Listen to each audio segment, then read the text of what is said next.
Monsieur l'ambassadeur, Mesdames, Messieurs, chers amis. Je dis chers amis parce que cette assemblée est pour moi très particulière. Déjà parce qu'il y a devant et devant nous des rescapés du génocide des Tutsis. C'est aussi particulier parce qu'au moment où nous parlons, à Kigali, les GAM, qui est ici représenté et que je salue, mène une délégation avec les associations qui sont ici, SOS Racisme, l'Union des étudiants de France, pour commémorer le génocide au Rwanda.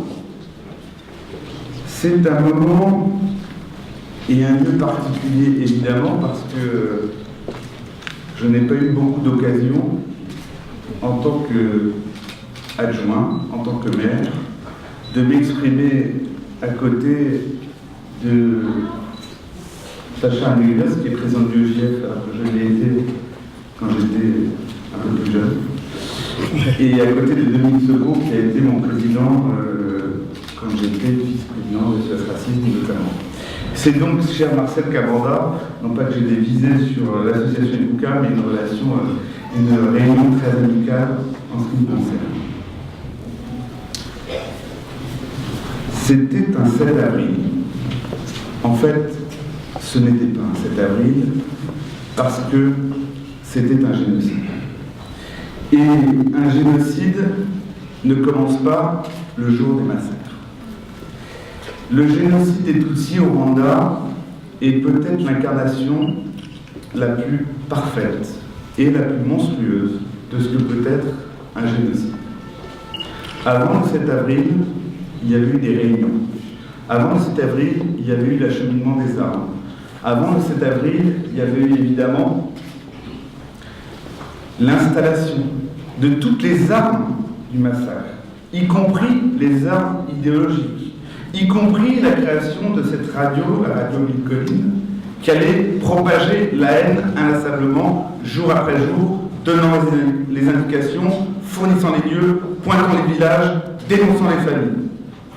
Avant le 7 avril, il y a eu la mise au point de ce stratagème qui allait conduire à l'attentat de l'avion présidentiel, qui est un attentat sur lequel la justice française s'est illustrée, pas toujours à son honneur, c'est le moins qu'on puisse dire, et sur lequel je crois qu'elle est enfin en train d'avancer, en tout cas d'une manière honorable.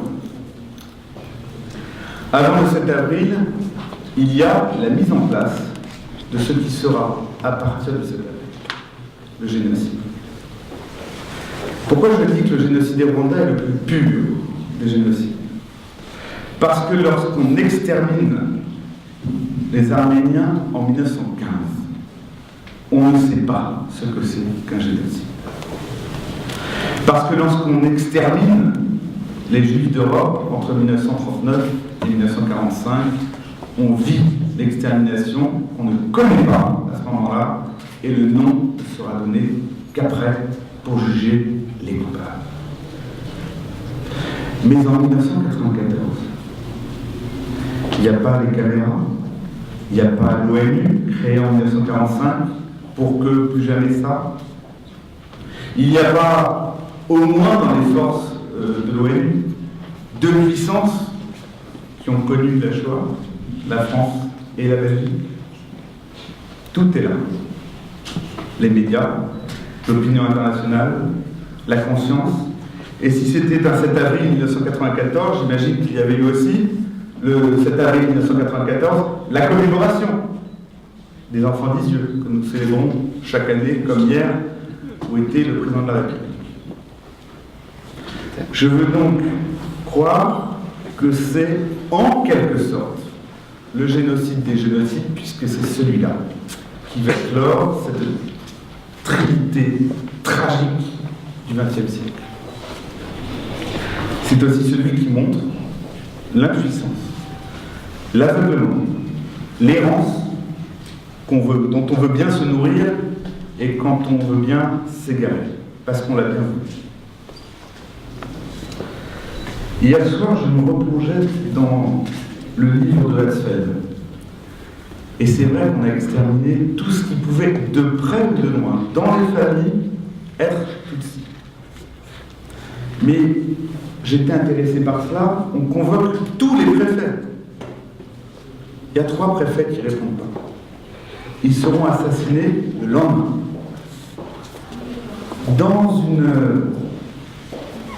une école, près de Kigali, on massacre tout le monde. On laisse 3 enfants de côté. Une interrogation, on dit, mais ne sais-tu pas que Paul Kagame est parti du pays quand il avait 3 ans, et si cela grandit, s'ils reviendront se venger, les enfants ont été assassinés. C'est ça, un génocide. Quand la logique du meurtre devient la seule logique. Et le génocide des Tutsis au Rwanda n'avait pas d'autre logique, n'avait pas d'autre justification que sa propre entreprise mortifère. C'est pour ça que nous avons encore tant et tant à apprendre. Et en disant ça, je veux saluer l'une de mes camarades, de mes amis, le docteur Annie Faure, qui était elle aussi sur place, je crois, juste après, parmi les médecins humanitaires qui poursuivent encore ici le combat aux côtés des victimes et de toutes celles et ceux qui choisissent de se mobiliser aux côtés de la justice française. Je veux la saluer et son combat. C'était un 31 octobre. Le 31 octobre dernier, un jour merveilleux. Un jour baigné d'une lumière douce pour un mois d'octobre, où nous nous sommes retrouvés enfin. Où vous vous êtes trouvé enfin un lieu à Paris qui puisse vous accueillir. Que demandiez-vous? Que demandait Ibuka et toutes les associations qui l'ont accompagné? Un lieu pour se recueillir. Un lieu pour qu'on sache que ça a existé. Et avec Anne Hidalgo, nous avions décidé, avec les directions concernées, que ça serait simple parce qu'on ne discute pas d'un génocide. Et je vais vous dire une chose. Dominique Sebois a fait référence au procès que SOS Racisme avec d'autres avaient inventé de manière infructueuse à ce grand auteur, qui est, soi-disant, Pierre Péan. Si il a dû ne pas être condamné à Paris, c'est pour une seule et simple raison. Ce n'est pas une raison juridique, ce n'est pas une raison de droit. Ça tient simplement à la méconnaissance dans la population française de ce qu'a été ce crime.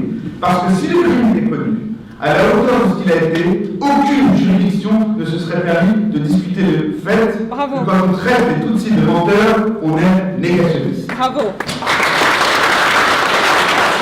Nous avons une fête, et c'était le 31 octobre que nous l'avons inaugurée.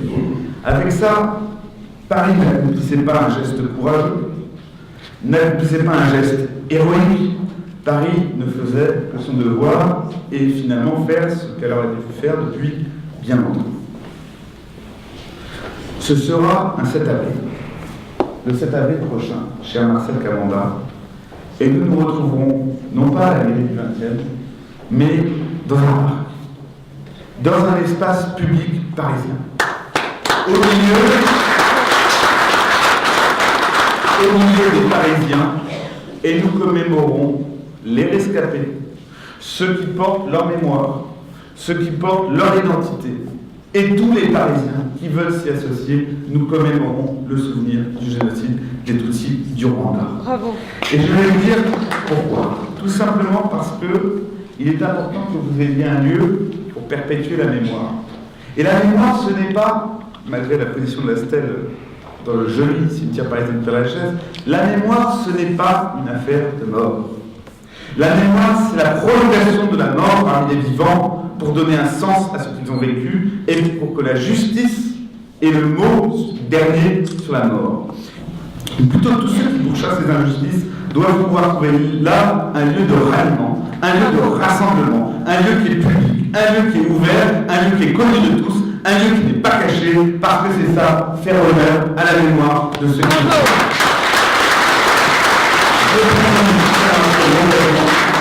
Nous serons tous le 7 avril prochain dans un lieu public. Je crois savoir et je vais le dévoiler ici, mais nous savons déjà, que ce sera dans le 13e arrondissement, dans le parc choisi. Et je veux pour ça remercier tous ceux de mes collègues qui se sont mobilisés.